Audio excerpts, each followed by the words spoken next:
ಬಸವ ಮಹಾಸ್ವಾಮಿಗಳ ಪಾದಗಳಿಗೆ ಅನಂತ ಕೋಟಿ ಭಕ್ತಿ ಶರಣಾರ್ಥಿಗಳನ್ನು ಸಲ್ಲಿಸಿ ಇನ್ನೋರ್ವ ಸಾಹಿತ್ಯವನ್ನು ವಹಿಸಿರ್ತಕ್ಕಂಥ ನನ್ನ ಮಾರ್ಗದರ್ಶಕ ಗುರುಗಳಾಗಿರ್ತಕ್ಕಂಥ ಈ ನಮ್ಮ ಬಸವಣ್ಣ ಆಚಕ್ಕೆ ಹೋಗ್ಬೇಡ್ರಿ, ನಿಮಗೆ ಚಪ್ಪಾಳೆ ಹಾಕಬೇಕು 7 ವರ್ಷ ಅಂತ ನನಗೆ ಹೆಸರಾಗುತ್ತೆ. ಎಲ್ಲ ಲಕ್ಷ ಇಲ್ಲ ಐತಲ್ಲ. ಎಷ್ಟು ಅದ್ಭುತವಾಗಿ ಈ ಇವನಿಗೆ ಗ್ರಾಮದೊಳಗೆ ಕನ್ನಡ ಸಾಹಿತ್ಯ ಪರಿಷತ್ ನಡೆದಂದ್ರೆ ನಿಜವಾದ ಸ್ವರ್ಗನೇ ಇಲ್ಲಿ ನಿರ್ಮಾಣ ಆಗ್ಯದ ಅಂತ ಅನ್ಸಾಕತ್ತದ ನನಗ. ಸ್ವರ್ಗದ ಬಾಗಿಲು ಎಲ್ಲಿ ಹೋದನ್ನ, ಗಂಗೆಯ ಮುಳುಗಿದರಲ್ಲಿಲ್ಲನ್ನ, ಡಣಡಣ ಗಂಟೆಯ ಬಾರಿಸಿದರಲ್ಲಿಲ್ಲನ್ನ. ನಿಜವಾದ ಸ್ವರ್ಗ ಅಲ್ಲಿ ಇಲ್ಲಿ ಎಲ್ಲಿ ಇಲ್ಲ. ನಿಜವಾದ ಸ್ವರ್ಗ ಇವತ್ತ ಎಲ್ಲಿ ನಿರ್ಮಾಣ ಆಗೈತಂದ್ರೆ ಅದು ಇವನಿಗೆ ಗ್ರಾಮದೊಳಗೆ ನೀವೆಲ್ಲರೂ ಕೂಡ ನಿರ್ಮಾಣ ಮಾಡಿ ಅಂತ ಹೇಳಕ್ಕೆ ಇಷ್ಟಪಡ್ತೀನಿ. ನೋಡಿ, ಎಲ್ಲರೂ ಎಷ್ಟು ವೈಭವದಿಂದ ಈ ಕನ್ನಡ ಜಾನಪದ ಉತ್ಸವವನ್ನು ನೀವೆಲ್ಲರೂ ಕೂಡ ಮಾಡ್ತಾ ಇರೋದು ನೋಡಿದ್ರೆ ನಮಗೆ ಬಹಳ ಖುಷಿ ಆಗ್ತದ.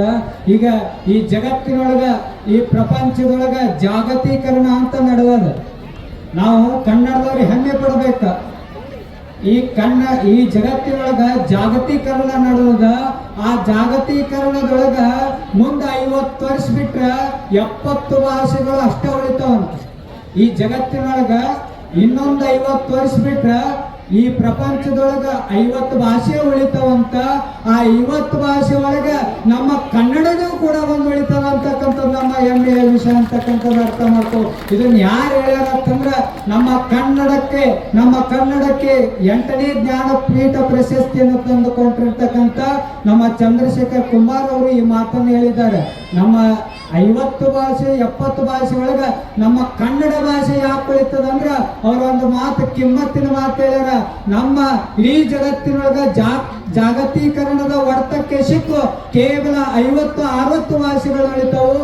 ಅದರೊಳಗ ಕನ್ನಡ ಯಾಕೆ ಉಳಿತದಂದ್ರ 12ನೇ ಶತಮಾನದಲ್ಲಿ ರಚಿಸಿರ್ತಕ್ಕಂಥ ಏನು ವಚನ ಸಾಹಿತ್ಯ ಇದಲ್ಲ, ಅದಕ್ಕೋಸ್ಕರ ನಮ್ಮ ಕನ್ನಡ ಸಾಹಿತ್ಯ, ನಮ್ಮ ಕನ್ನಡ ಭಾಷೆ ಉಳಿತದಂತ ನಮ್ಮ ಜ್ಞಾನಪೀಠ ಪ್ರಶಸ್ತಿ ಪುರಸ್ಕೃತರಾಗಿರ್ತಕ್ಕಂಥ ಚಂದ್ರಶೇಖರ್ ಕಂಬಾರ್ ಅವರು ಹೇಳ್ತಾರೆ. ಅಂದ್ರೆ ನಮ್ಮೆಲ್ಲರೂ ಕೂಡ ಹೆಮ್ಮೆ ಇರ್ಬೇಕು. ಆದ್ರೆ ಇವತ್ತಿನ ಕನ್ನಡ ಹೆಂಗಾಗ್ತಾ ಇದೆ ಅಂದ್ರೆ ಒಂದ್ ಕಡೆ ಎಕ್ಕಡ, ಒಂದ್ ಕಡೆ ಎನ್ನಡ ನಡವರ್ಕ್ ಸಿಕ್ಕೊಂಡು ನಮ್ಮ ಕನ್ನಡ ಒದ್ದಾಡಕತ್ತದ ಇವತ್ತಿನ ದಿವಸ. ಕನ್ನಡ ತೀರನ ಎಳೆಯುವಂತಹ ಕಾರ್ಯಕ್ರಮವನ್ನು ಕೊಟ್ಟಾಗ ಬಹಳ ಸುಂದರವಾಗಿ ಈ ಕಾರ್ಯಕ್ರಮನ ಆಯೋಜನೆ ಮಾಡಿ ತಿಂಗಳ ಪರ್ಯಂತರವಾಗಿ ನಿಕಟವಾಗಿ ಈ ಕಾರ್ಯಕ್ರಮದ ಬಗ್ಗೆ ಶ್ರಮ ವಹಿಸಿ ಆ ಪರಿಶ್ರಮದ ಫಲ ಇವತ್ತು ತಮ್ಮೆಲ್ಲರೂ ಕೂಡ ಕಾಣ್ತಾ ಇದ್ದೀರಿ.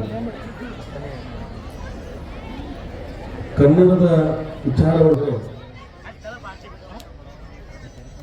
12ನೇ ಶತಮಾನದ ವಿಶ್ವಗುರು ಬಸವಣ್ಣವರ ಆದಿಯಾಗಿ ಎಲ್ಲ ಶರಣರು ಕೂಡ ಇದಕ್ಕಾಗಿ ಕೊಟ್ಟಂತಹ ಮಹಾನ್ ಕೊಡುಗೆ ಯಾವುದಪ್ಪ ಅಂದರೆ ವಚನ ಸಾಹಿತ್ಯ. ವಚನ ಸಾಹಿತ್ಯವನ್ನು ನಮಗೇನಾದರೂ ಕೂಡ ದೊರಕದೇ ಇದ್ದಿದ್ರೆ ನಮಗೆ ಕನ್ನಡ ಭಾಷೆ ಅಷ್ಟು ಸ್ಪಷ್ಟೀಕರಣವಾಗಿ ಅರ್ಥವಾಗಲಿಕ್ಕೆ ನಮಗೆ ಸಾಧ್ಯ ಆಗ್ತಿರಲಿಲ್ಲ. ವೇದ ಭಾಷೆಯನ್ನಾಗಿ ಇದ್ದಂತಹ ಸಾಹಿತ್ಯಗಳನ್ನು ನೋಡಿದಾಗ,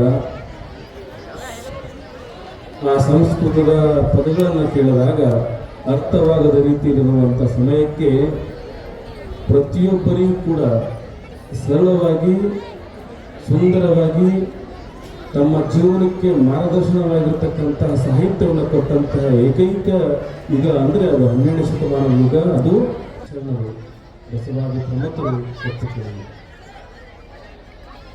ಕೇವಲ ಒಬ್ಬರು ಕೊಟ್ಟರು ಅನ್ನೋದೆಲ್ಲ 12ನೇ ಶತಮಾನ ಇರ್ತಕ್ಕಂಥ ನೂರಾರು ಜನ ವಚನಕಾರರು ಈ ಸಾಹಿತ್ಯಕ್ಕೆ ಕೊಡುಗೆಯನ್ನು ಕೊಟ್ಟಿದ್ದಾರೆ. ಅಕ್ಕಮಹಾದೇವರಾಗಿರ್ಬೋದು, ನಾವು ಹೇಳ್ತೇವೆ ಎಲ್ಲ ಕಡೆಯಲ್ಲೂ ಕೂಡ ಕನ್ನಡ ವಚನ ಸಾಹಿತ್ಯಕ್ಕೆ ಆಗಲಿ, ಕನ್ನಡ ಸಾಹಿತ್ಯ ಪ್ರಪ್ರಥಮ ವಚನಕಾರ್ತಿ ಯಾರು ಅಂದರೆ ಅದು ಅಕ್ಕಮಹಾದೇವಿ ಅಂತ ಹೇಳ್ತೇವೆ. ಅಂತಹ ಹಲವಾರು ಅತ್ಯಂತ ಕಡೆಯ ವರ್ಗದ ಇರತಕ್ಕಂಥ ವ್ಯಕ್ತಿಗಳು ಕೂಡ ಅವತ್ತಿನ ದಿನಮಾನಕ್ಕೆ ಕನ್ನಡ ಸಾಹಿತ್ಯಕ್ಕೆ ವಚನ ಕೊಡುಗೆಯನ್ನು ಕೊಟ್ಟಿರುವಂಥ ಸಾಹಿತ್ಯ. ಇದೆಲ್ಲವನ್ನೂ ಕೂಡ ನೆನಪಿಸಿಕೊಂಡಾಗ ಆ ಸಾಹಿತ್ಯವನ್ನು ಉಳಿವಿಗಾಗಿ, ಆ ಸಾಹಿತ್ಯವನ್ನು ರಕ್ಷಣೆಗಾಗಿ ನಮ್ಮ ಹೊಣೆಯನ್ನು ಹೊತ್ತುಕೊಂಡಂತಹ ಹಲವಾರು ಪ್ರಮುಖರಲ್ಲಿ ನಮ್ಮ ವಿಜಯಪುರದ ಹಳಕಟ್ಟಿಯವರು ಮುಂಚೆ ನಿಲ್ತಾರೆ. ಆ ವಚನ ಸಾಹಿತ್ಯ ನಮಗೆ ಅತ್ಯಂತ ಕೈಗೆ ಎಟುಕುವ ರೀತಿಯಲ್ಲಿ ಪುಸ್ತಕ ರೂಪದಲ್ಲಿ ತರುವಂಥ ಕಾರ್ಯವನ್ನು ಮಾಡಿದಂಥವರು ನಮ್ಮ ವಿಜಯಪುರ ಜಿಲ್ಲೆಯ ವಚನ ಗುಮ್ಮಟದ ವಚನ ಪಿತಾಮಹರಾದಂತಹ ಪ್ರಭು ಹಳಕಟ್ಟಿಯವರು ಈ ಕಾರ್ಯವನ್ನು ಮುಂದುವರಿಸ್ತಾರೆ. ಈ ಎಲ್ಲವನ್ನು ನೋಡಿದಾಗ ವಚನ ಸಾಹಿತ್ಯಕ್ಕೆ ಇರ್ತಕ್ಕಂತಹ ಅಗಾಧದಂತಹ ಶಕ್ತಿ ಇನ್ಯಾವ ಸಾಹಿತ್ಯದಲ್ಲೂ ಕೂಡ ಸಿಗ್ಲಿಕ್ಕೆ ಸಾಧ್ಯ ಇಲ್ಲ. ಜೊತೆಗೆ ಇದಾದ ನಂತರ ಸಾಹಿತ್ಯ ಬರ್ತದೆ, ಜನಪದ ಸಾಹಿತ್ಯ ಬರ್ತದೆ, ಹೀಗೆ ಹಲವಾರು ಸಾಹಿತ್ಯಗಳನ್ನು ಹುಡ್ತಾ ಇದ್ದಾವೆ. ಆದರೆ ಮೊಟ್ಟ ಮೊದಲ ಕನ್ನಡ ಸಾಹಿತ್ಯ ಕೃತಿಗಳಂತೆ ನಾವು ನೋಡಿದಾಗ ಹಲವಾರು ಗ್ರಂಥಗಳು ಬಂದರೂ ಕೂಡ ನಮಗೆ ಸರಳ ರೀತಿಯಲ್ಲಿ ಅರ್ಥ ಮಾಡಿಕೊಳ್ಳುವಂಥ ಸಾಹಿತ್ಯ ಯಾವುದರೆ ಅದು ವಚನ ಸಾಹಿತ್ಯ ಅಂತ ನಾವು ಹೇಳ್ಬೋದು. ಎಷ್ಟು ಸುಂದರವಾಗಿ ತಮ್ಮ ವಚನಗಳಲ್ಲಿ ಹೇಳಿಕೊಟ್ಟಿದ್ದಾರೆ. ಕೇವಲ ಒಂದು ವಿಷಯಕ್ಕೆ ಮಾತ್ರ ಅವರು ಸೀಮಿತಗೊಳ್ಳದೆ ಸಾರ್ವತ್ರಿಕ ಸತ್ಯವಾದಂಥ ವಿಚಾರಗಳನ್ನು ಕೊಟ್ಟು ಹೋದಂಥವರು ನಮ್ಮ ಬಸವಾದಿ ಪ್ರಮುಖರು. ಕೊಳಬೇಡ ಅನ್ನುವಂಥ ವಚನವನ್ನು ಎತ್ಕೊಂಡು ಹೇಳಿದ್ರು ಕೂಡ ಅದು ಅಲ್ಲಿ ಅನ್ವಯ ಆಗ್ತದೆ. ಯಾವ ಧರ್ಮದಲ್ಲೂ ನಿಂತ್ಕೊಂಡು ಹೇಳಿದ್ರು ಕೂಡ ಆ ವಚನವನ್ನು ಒಪ್ಪಿಕೊಳ್ತಾರೆ. ಎಲ್ಲಿ ಭಾಷೆಯಲ್ಲಿ ತರ್ಜುಮೆ ಮಾಡಿದ್ರು ಕೂಡ ಹೇಳಿದ್ರು ಕೂಡ ಆ ಭಾಷೆ ಅದು ಒಪ್ಪಿಕೊಳ್ಳುತ್ತದೆ. ಅಂದರೆ ಇದು ನಮ್ಮ ಬಸವಣ್ಣರ ಮತ್ತು ಹಲವಾರು ಶರಣರಿಗಿರ್ತಕ್ಕಂತಹ ಆ ಸಾಹಿತ್ಯದಲ್ಲಿರ್ತಕ್ಕಂಥ ತಾಕತ್ತು ಅಂತ ಬಿಟ್ಟುವುದು ನಾವು ಅನುಕೂಲವಾಗಿದ್ದಾರೆ. ಹಾಗಾಗಿ ಸಮಯ ಬಹಳ ಆಗಿದೆ. ಇನ್ನೂ ಹಲವಾರು ಗೋಷ್ಠಿಗಳು ಪ್ರಾರಂಭವಾಗುವುದಾವೆ. ಪೂಜ್ಯರಲ್ಲಿ ಭಕ್ತಿಯಿಂದ ಭಿನ್ನ ಆಗೈತಾ ಇದ್ದಾರೆ. ಶ್ರೀ ಗುರು ಬಸವಲಿಂಗಾಯ ನಮಃ. ನಾಡೋಜ್ ಡಾಕ್ಟರ್ ಮಹೇಶ್ ಜೋಶಿ ಅವರು ಕೇಂದ್ರ ಕರ್ನಾಟಕ ಸಾಹಿತ್ಯ ಪರಿಷತ್ ಅಧ್ಯಕ್ಷರು, ಹಾಸಿಂಕೇರಿ ವಾಲಿಕಾರ್ ಅವರೇ ಹಾಗೂ ಶಿವಾನಂದ ಡೋಣೂರವರೇ, ಸಿದ್ದರಾಮಪ್ಪ ಈ ಬಿರಾದಾರ್ ಅವರೇ ಹಾಗೂ ಎಲ್ಲ ಸಮಸ್ತ ಸಾಹಿತಿಗಳೇ, ಪ್ರವಚನಕಾರರೇ, ಸನ್ಮಾನಿತರೇ ಹಾಗೂ ಎಲ್ಲ ಈ ಇವಣಿಗೆ ಗ್ರಾಮದ ಹಿರಿಯರೇ, ಅಕ್ಕಪಕ್ಕದ ಹಿರಿಯರೇ, ಸಣ್ಣ ಮಕ್ಕಳೇ, ತಾಯಿಗಳೇ, ಅಡಿಗೆ ಮಾಡೋರೆ, ಊಟ ಮಾಡೋರೆ, ರೊಟ್ಟಿ ಕೊಡೋರೆ, ರೊಟ್ಟಿ ತಿನ್ಸೋರೆ, ಎಲ್ಲರಿಗೂ ಸಣ್ಣ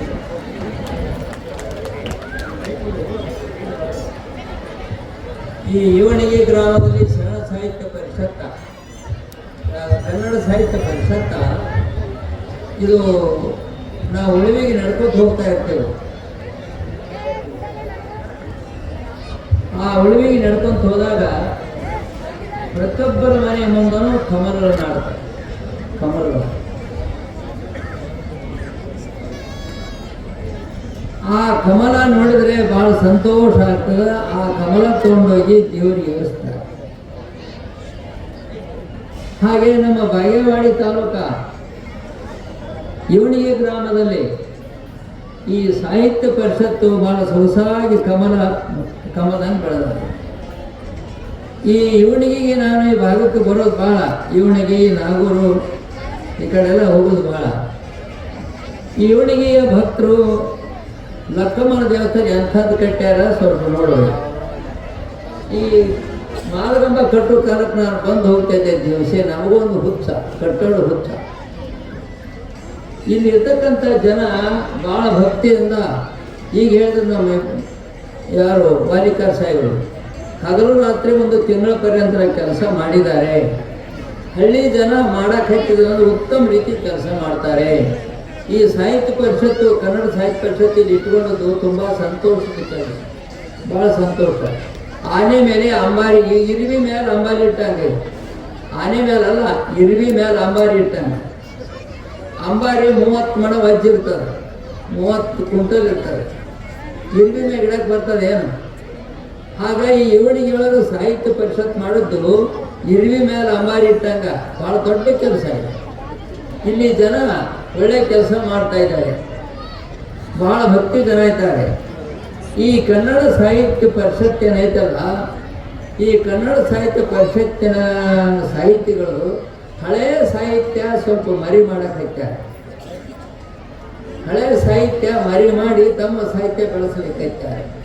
ಸುಲಿದ ಬಾಳೆಯ ಹಣ್ಣಿನಂದರಿ, ಕಳೆದ ಚಿಗುರಿನ ಕಬ್ಬಿನಂದರಿ, ಅಳಿದ ಉಷ್ಣದ ಹಾಲಿನಂದರೆ ಸುಲಭವಾಗಿ ತಿಳಿದು ತನ್ನಲ್ಲಿ ತನ್ನ ಮೋಕ್ಷವ ಗಳಿಸಿಕೊಂಡರೆ ಸಾಲದೆ ಸಂಸ್ಕೃತದಲ್ಲಿ ಇನ್ನೇನು. ಈ ಶಂಕರಾಚಾರ್ಯರು ಬ್ರಹ್ಮಮುರಾರಿ ಮಾಡಲಿಲ್ಲ, ಅದು ಸಂಸ್ಕೃತ ಕನ್ನಡ ಐತೆ ಹೇಳಿ ನೋಡೋಣ. ಸಾಹಿತ್ಯ ಹೇಳಿದ್ರಿ ನೀವು. ಅದು ಸಂಸ್ಕೃತ ಅಂತ ತಿಳ್ಕೊಳ್ಳಿ, ಶಂಕರಾಚಾರ್ಯ ಸಂಸ್ಕೃತ ಪಂಡಿತರಿದ್ರು ಖರೆ. ಶ್ರೀಕರ ಭಾಷೆ ಎಲ್ಲ ಬ್ರಹ್ಮಸೂತ್ರಕ್ಕೆ ಭಾಷೆ ಬರೆದ್ರು. ಆದರೆ ಕನ್ನಡ ಸಾಹಿತ್ಯ ಬ್ರಹ್ಮ ಮುರಾರಿ ಸುರಾರ್ಚಿತ ಲಿಂಗಂ ನಿರ್ಮಲ ಭಾಷಿತ ಶೋಭಿತ ಲಿಂಗಂ ಜನ್ಮಜ ದುಃಖ ವಿನಾಶಕ ಲಿಂಗಂ ತತ್ಪ್ರಣಮಾಮಿ ಸದಾ ಶಿವಲಿಂಗಂ. ಇದು ಕನ್ನಡ ಭಾಷೆನ ಸಂಸ್ಕೃತ ರೂಪ ಹೇಳ್ರಿ. ಬ್ರಹ್ಮ ಮುರಾರಿ ಸುರಾರ್ಚಿತ ಲಿಂಗಂ, ಸುರರನ್ನು ಸಂದ ಕನ್ನಡ, ಬ್ರಹ್ಮ ಅಂದ್ರೆ ಕನ್ನಡ, ಅಚ್ಯುತ ಅಂದ್ರೆ ಕನ್ನಡ, ರಾವಣ ಅಂದ್ರೆ ಕನ್ನಡ. ಈ ಕನ್ನಡ ಶಬ್ದಗಳನ್ನು ಉಪಯೋಗ ಮಾಡಿಕೊಂಡು ಸಂಸ್ಕೃತ ಭಾಷೆಯಲ್ಲಿ ಕನ್ನಡ ಭಾಷೆ ಕೂಡ ಒಂದು ಜಾಗ ಐತಿ. ಅದು ನಮಗೆ ಗೊತ್ತಾಗೋದಿಲ್ಲ. ರಾವಣ ದರ್ಪ ವಿನಾಶಕ ಲಿಂಗಂ, ರಾವಣದ ಕನ್ನಡ ಎಷ್ಟು ಚಂದ ಹೋದ. ರಾವಣ ದರ್ಪ ವಿನಾಶಕ ಲಿಂಗಂ. ರಾವಣ ದರ್ಪಣ ಇದ್ದ, ಸ್ವಚ್ಛನ ಇದ್ದ, ನಾಶ. ಸುರಗುರು ಸುರವರ ಪೂಜಿತ ಲಿಂಗಂ ಸುರವರ ಪೂಜಿ ಸದಾ ಶಿವಲಿಂಗಂ ತತ್ಪ್ರಣಮಾಮಿ ಸದಾ ಶಿವಲಿಂಗಂ ಬ್ರಹ್ಮ ಮುರಾರಿ ಸುರಾರ್ಚಿತ ಲಿಂಗಂ. ಇದು ಕನ್ನಡ ಭಾಷೆ. ಶಂಕರಾಚಾರ್ಯರು ಪಕ್ಕಾ ಕನ್ನಡದವರು. ಆ ಶಂಕರಾಚಾರ್ಯ ಗುರುಗಳು ಶೃಂಗೇರಿ ಪೀಠದ, ಶಾರದಾ ಪೀಠದ ಗುರುಗಳು, ಕರ್ನಾಟಕದ ಗುರುಗಳು. ಶಾರದಾ ಅನ್ನಕ್ಕೆ ಅವ್ರ ಗುರುಗಳು. ಮತ್ತು ನಮ್ಮ ಕನ್ನಡ ಭಾಷೆ ಎಲ್ಲಿವರೆಗೂ ಹಬ್ಬಿತ್ತು ಅಂದ್ರೆ ಗೋದಾವರಿವರೆಗೆ. ಗೋದಾವರಿ ಒಳಗೆ ಏನೋ ಯಾವ ಅಲ್ಲಿ ಕನ್ನಡ ಮಾತಾಡೋರು ಸಿಗ್ತಾರೆ, ಅಲ್ಲಿ ಕನ್ನಡ ಶಬ್ದ ಸಿಗ್ತವೆ, ಕನ್ನಡ ಭಾಷೆ ಸಿಗ್ತದೆ, ಕನ್ನಡ ಊಟ ಸಿಗ್ತದೆ, ಕನ್ನಡ ಎಲ್ಲ ಸಿಗ್ತಾ ಇದ್ದಾವೆ ಗೋದಾವರಿಗೆ. ನಾಸಿಕ್ ಮುಂದಕ್ಕೆ ಹೋಗು, ನಾಸಿಕ್ ಹೋಗಿ. ಕನ್ನಡ ಭಾಷೆ ಎಷ್ಟು ಸೊಸೈತಂದ್ರೆ ಸುಲಿದ ಬಾಳೆಯ ಹಣ್ಣಿನಂದರೆ, ಕಳೆದ ಸುಲಿದ ಕಬ್ಬಿನಂದರೆ, ಅಳಿದ ಉಷ್ಣದ ಹಾಲಿನಂದರೆ ಶಿವ. ಈ ಹಾಲು ತಗೊಳ್ರಿ, ಹಾಲೊಳಗೆ ಸ್ವಲ್ಪ ಬಾಳೆಹಣ್ಣು ಹಾಕ್ರಿ, ಅದ್ರಾಗ ತುಪ್ಪ ಹಾಕ್ರಿ, ಅದ್ರಾಗ ಚಿನ್ನಿ ಸಕ್ಕರೆ ಹಾಕಿ ಕುಡಿಯಾಕೆ ಯಾರು ಅಲ್ಲಿ ಅಂತಾರ, ವಾಲಿ ಕಾಸರು ಕುಡಿಯೋಕಲ್ಲ ಅಂತಾರ, ನಮ್ಮ ಸಾಹೇಬ್ರು ಅಲ್ಲಿ ಅಂತಾರ. ಇವರು ಕುಡಿಯಾಕೆ ಮೀಸಿ ಪಾಸಿ ಗಡ್ಡ ಅದಾವ, ಆ ಗಡ್ಡಕ್ಕೆ ಹಚ್ಚಿದ್ರೆ ಏನಂತಾರೆ ಕುಡಿದು ಸುಲಿದ ಬಾಳೆಯ ಹಣ್ಣಿನಂದರೆ ಕಳೆದ ಶುಗುರಿನ ಕಬ್ಬಿನ ಹಾಲು ಕುಡಿಯಕ್ಕೆ ಯಾರು ಅಲ್ಲಿ ಇದ್ದಿದ್ದೇವೆ. ಕಬ್ಬು ತಿನ್ಬೇಕಾದ್ರೆ ಬಾಯಿಗೆ ಹೊಸಡಾಗ್ತದೆ. ಸಂಸ್ಕೃತದಲ್ಲಿ ಇನ್ನೇನು, ಸಂಸ್ಕೃತದಲ್ಲಿ ಏನು ಸುಖ ಇಲ್ಲ, ಅದನ್ನು ಓದಕ್ಕೆ ಹೋಗಬೇಡ್ರಿ. ಕನ್ನಡ ಸಾಹಿತ್ಯ ಎಷ್ಟು ಚಂದದ. ಹಿಂದಿನ ಸಾಹಿತ್ಯ ನಾವು ಮರ್ತೀವಿ. ಏನು ಮರ್ತೀವಿ? ಪಾಪಿಗಳಿದ್ದಲ್ಲಿ ರೂಪುಳ ವಸ್ತುವ ತೋರಬಾರದು, ಕೋಪಿಗಳಿದ್ದಲ್ಲಿ ಅನುಭವ ಗೋಷ್ಠಿ ಹೇಳಬಾರದು, ಧರಣಿಯ ಕಲ್ಲಿಗೆ ಶರಣಂದು ಪೂಜೆಯ ಮಾಡಬಾರದು. ಎಷ್ಟು ಸೊಗಸು, ಎಷ್ಟು ಸೊಗಸು. ಆ ಸಾಹಿತ್ಯದಲ್ಲಿ ರೂಪಾಯಿ ತಿರುಕನೂರ ನೂರ ಮುಂದೆ ಮುರಪು ಧರ್ಮ ಶಾಲೆಯಲ್ಲಿ ಹೊರಗಿರುತ್ತಲ್ಲೊಂದು ಕನಸ ಕಂಡನೆಂತೇನೆ. ಹಳೆ ಮಂದಿ ಕೇಳಿ, ಹಳೆ ಮಂದಿ ಯಾರಾದ್ರೂ ಇದ್ದರೆ ಅದಕ್ಕೆ ನಿಮಗೆಲ್ಲ ಹೇಳ್ತೀರ ಆಗಿನ ಕಾಲಕ್ಕೆ. ಆ ಸಾಹಿತ್ಯ ಎಲ್ಲಿ ಹೋದ? ಕನ್ನಡ ಸಾಹಿತ್ಯ ಆಯಿತು. ಈಗಿನ ಸಾಹಿತ್ಯದಲ್ಲಿ ಮೊನ್ನೆ ಒಂದು ಮನೆಗೆ ಹೋಗಿದ್ದೀವಿ ನಾವು. ಆ ಮನೆಗೆ ಹೋದಾಗ ಎಷ್ಟು ನಮ್ಮ ಸಾಹಿತ್ಯ ಏನಾಗ್ಯದ. ಮನೆಯಾಗ ಹಾಕಿ ನಾಯಿ ಸಾಕಿತ್ತು, ಆ ನಾಯಿ ಹೆಣ್ಣಾಯಿತ್ತು. ಅದಕ್ಕೆ ಡ್ಯಾಡಿ,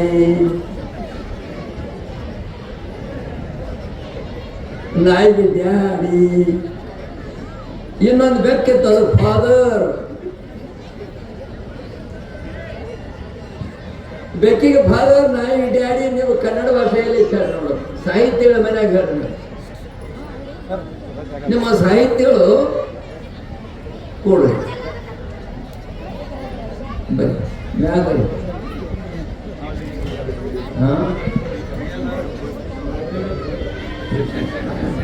ಅದೇನೇ ಸರ್ ಇಂಥ ಯಾವ ಸಾಹಿತ್ಯ, ಕನ್ನಡ ಸಾಹಿತ್ಯ.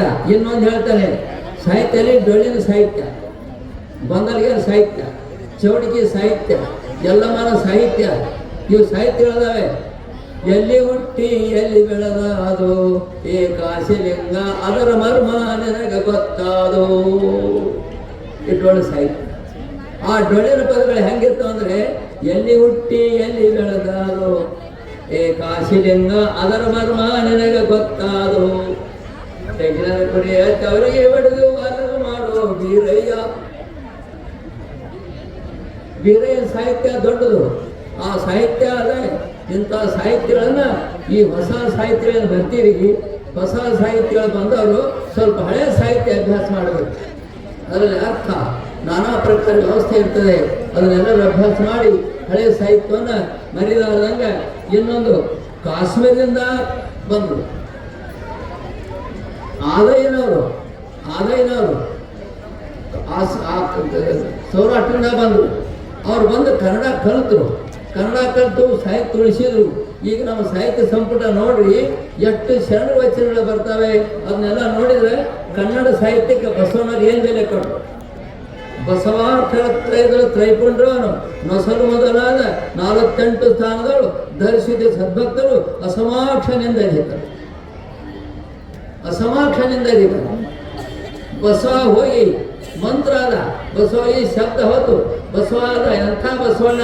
ಈ ಬಸವನಾಡಿನಲ್ಲಿ ನೀವೇ ಹುಟ್ಟಿದ ನಾವು ಪುಣ್ಯ ಅಂತ ತಿಳ್ಕೋಬೇಕು. ನಾವು ಈ ಪುಣ್ಯ ಇದು ಕೈಲಾಸ, ಎಲ್ಲಿ ಕಾಯಕವೇ ಕೈಲಾಸ.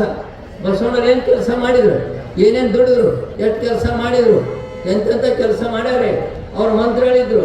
ಮಂತ್ರಿಗಳಾಗಿ ಏನು ಮಾಡಿ ಜನಗಿಂತ ಕಿರಿಯರಿಲ್ಲ ಮಂತ್ರಿಗಳು, ಶಿವಭಕ್ತರಿಗಿಂತ ಹಿರಿಯರಿಲ್ಲ. ಎಲ್ಲ ಮನಸಾಕ್ಷಿ ನಿಮ್ಮ ಪಾದಾಕ್ಷಿ. ಎಲ್ಲಿಯೂ ಬಸವಣ್ಣನವ್ರು ನಾವು ದೊಡ್ಡ ಹೊಂದಿಲ್ಲ, ನಾವೇ ದೊಡ್ಡವ್ರು ಅನ್ಕೋತ ಹೊಂಟಿ ಹೊರತಾಗಿ ಬಸವಣ್ಣವ್ರು ಅಂದದ್ದು ಎಲ್ಲಿ ಆಗಿರ್ತಾರೆ ಹೇಳ್ತಾರೆ. ಯಾಕಂದ್ರೆ ಈ ಬಸವಾಕ್ಷರ ಈ ನಮ್ಮ ನಾಡಿನಲ್ಲಿ ಬಸವಾಕ್ಷರ ಅಷ್ಟೇ ಅಲ್ಲ, ಈ ನಾಡು ತಮಿಳು ದೇಶದಲ್ಲಿದೆ. ಮೊದಲ ಬಸವಣ್ಣನ ಪರಿಚಯ ಮಾಡಿಕೊಟ್ಟರು ಪಾಲ್ಕುರ್ಕಿ ಸೋಮನಾಥ, ಎರಡನೇ ಭೀಮಕವಿಗಳು, ಷಡಕ್ಷರಿ ಸ್ವಾಮಿಗಳು, ಷಡಕ್ಷರಿ ದೇವರು. ಸಂಸ್ಕೃತದಲ್ಲಿ ಯಾವ ಒಬ್ಬರು ಸ್ವಾಮಿಗಳ ಶಂಕರಾಚಾರ್ಯರು, ಕಂಚಿ ಕಾಮಕೋಟಿ ಶಂಕರಾಚಾರ್ಯರು ಸಂಸ್ಕೃತದೊಳಗೆ ಬಸವ ಪುರಾಣ ಬರೆದಾಗ ಅದು ಓದಿ ನೋಡ್ರಿ ನೀವು. ಬರೀ ನಾವು ಅಡ್ಡ ತುದಗಂಟೆ ಕೂತ್ರ ಆಗೋದಿಲ್ಲ. ಸಂಸ್ಕೃತದಲ್ಲಿ ಕಂಚಿ ಕಾಮಕೋಟಿ ಶಂಕರಾಚಾರ್ಯರು ಬಸವ ಪುರಾಣ ಸಂಸ್ಕೃತದೊಳಗೆ ಬರೆದ ಓದಿ ನೋಡ್ರಿ. ಅದ್ರಾಗ ಏನಂತಾರ, ಬಸವಣ್ಣನಿಗಿಂತಲೂ ಜಗತ್ತಿನೊಳಗೆ ಯಾರು ಎಲ್ಲೇ ಇಲ್ಲ ಅಂತ ಹೇಳ್ತಾರೆ.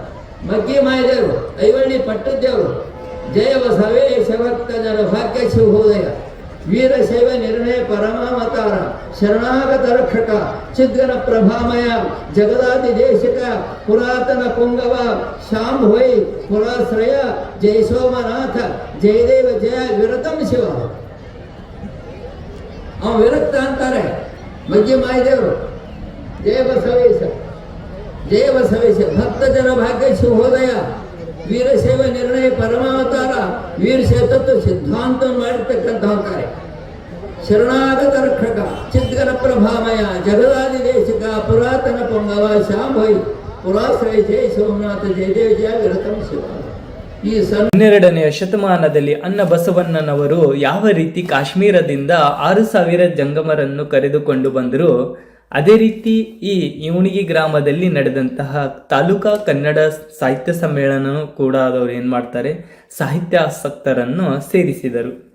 10ನೆಯ ಕನ್ನಡ ಸಾಹಿತ್ಯ ಸಮ್ಮೇಳನದಲ್ಲಿ ವಿಶೇಷವಾಗಿ ಗಮನ ಸೆಳೆಯುವ ದೃಶ್ಯ ಯಾವುದೆಂದರೆ ಅದು ಇವಣಿಗಿ ಗ್ರಾಮದ ಎಲ್ಲ ತಾಯಂದಿರು ಮಾಡಿರುವಂತಹ ಹೋಳಿಗೆಗಳು. ಅನ್ನ ಬಸವಣ್ಣನವರು 12ನೇ ಶತಮಾನದಲ್ಲಿ ನಮಗೆ ನೀಡಿರುವಂತಹ ದಾಸೋಹ ಪದ್ಧತಿ ಜೀವಂತವಾಗಿರುವುದನ್ನು ನಾವು ಈ ಗ್ರಾಮದಲ್ಲಿ ನೋಡಬಹುದು. ಸಮ್ಮೇಳನಕ್ಕೆ ಆಗಮಿಸಿದ ಸಾವಿರಾರು ಕನ್ನಡ ಸಾಹಿತ್ಯಾಸಕ್ತರಿಗೆ ಇವಣಿಗಿ ಗ್ರಾಮಸ್ಥರು, ಅಡುಗೆಯವರು ಮತ್ತು ಹೋಳಿಗೆಯನ್ನು ಮಾಡಿದ ನಮ್ಮ ತಾಯಂದಿರು ಇಲ್ಲಿ ಮಧ್ಯಾಹ್ನದ ಊಟದಲ್ಲಿ ಹೋಳಿಗೆ, ತುಪ್ಪ, ಹಾಲು, ಪಲ್ಯ ಹಾಗೂ ಅನ್ನ, ಸಾರು ಊಟದ ವ್ಯವಸ್ಥೆಯನ್ನು ಮಾಡಿ ಬಡಿಸಿದರು. ಇಲ್ಲಿ ಇದು ವಿಶೇಷವಾಗಿ ಗಮನ ಸೆಳೆಯಿತು.